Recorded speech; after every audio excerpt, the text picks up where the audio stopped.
Yo! Wow! So this is the first recipe, instant noodles fried rice.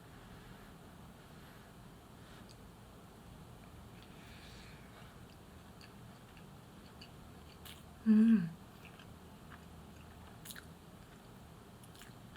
my god. Ingenious. Flavor 10 out of 10. This is unbelievably easy to cook. It's literally a no-brainer, honestly. All you have to do is just make sure you don't burn the rice. You don't even need to bother with the seasoning because the ramen itself is already seasoned.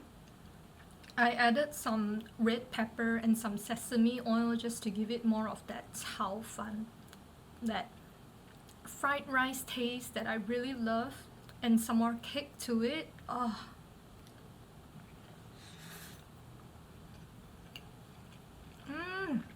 The downside, your workout's wasted.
Failed this recipe. So this is the second recipe on interesting ways to eat rice, and my gosh,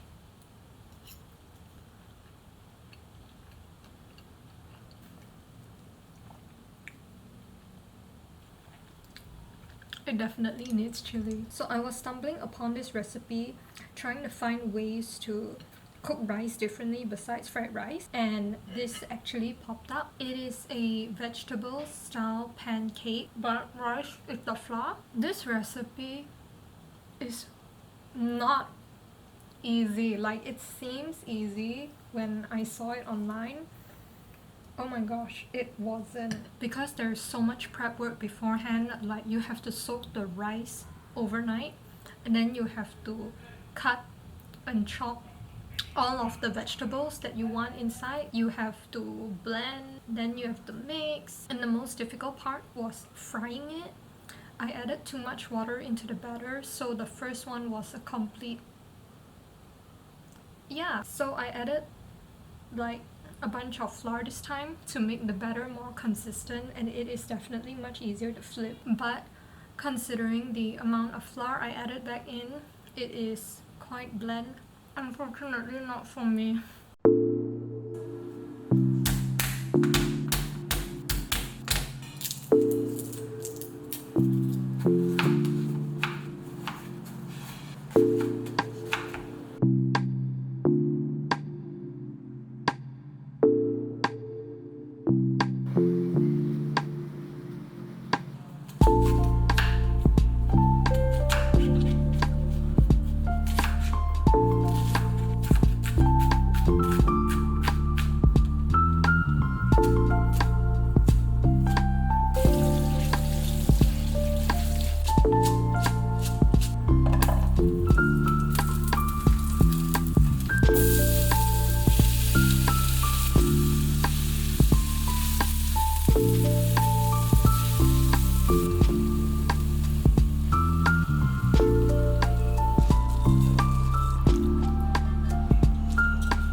So this is the last recipe of the vlog, tomato rice. It smells so good, but I am a little scared because I put in a whole onion inside. I can visibly see the onions. I'm honestly, after yesterday's experience with the onions, I was a little traumatized. Not sure how this will taste, but we will give it a try. And I also added some more garlic chips to make it crisp. Crisp, crisp, crisp.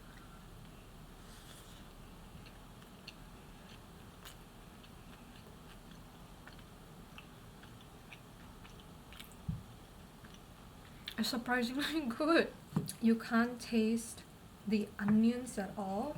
There is a very strong tomatoey taste. It's slightly moist, so if you don't like that, you can definitely add less vegetable broth. It's light, it's not greasy, and it's not the dry kind of rice which I actually don't enjoy. Oh my god. It looks so complicated, like I've put in a lot of effort inside, but it is so easy.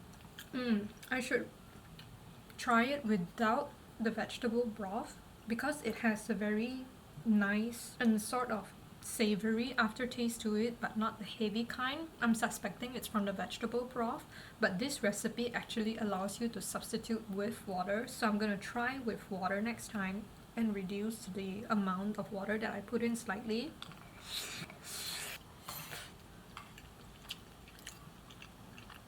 Clean sweep. So it is time for the final verdict. All three recipes are actually quite interesting. The instant ramen was definitely super fun. I have honestly never thought about eating instant noodles any other way except eating it as it is. So it was actually quite refreshing and definitely the most filling one of the three. The portion is huge. I'm really genuinely excited to try this with my other instant noodles as well. The second recipe, which is the Indian vegetable pancake one, that one is no doubt the one that took the most effort and definitely the most tedious one. It's very heavily based on the three things: how much water you put into the batter. Number two is how much ingredients you put inside. It's definitely difficult to control, like, you know, one small thing or half a thing. At least for me, that was tedious and difficult. The last one is definitely how you control the fire. It definitely played a big part. The first two ones that I made, the fires were definitely too high, the batter was too watery, there was too much ingredients. It turned into a horrible mess. I would say this recipe is one that will be super easy over time with practice. The last one though, the one that I just made and had, oh, that was the best. Contrary to how it looks like, it was surprisingly much more easier to prep the last recipe than the Indian vegetable one. And I was even more surprised by the fact that you could actually put a whole onion inside there, and yet you can't really taste the strong taste of the onion, which I really like because I personally don't like onion,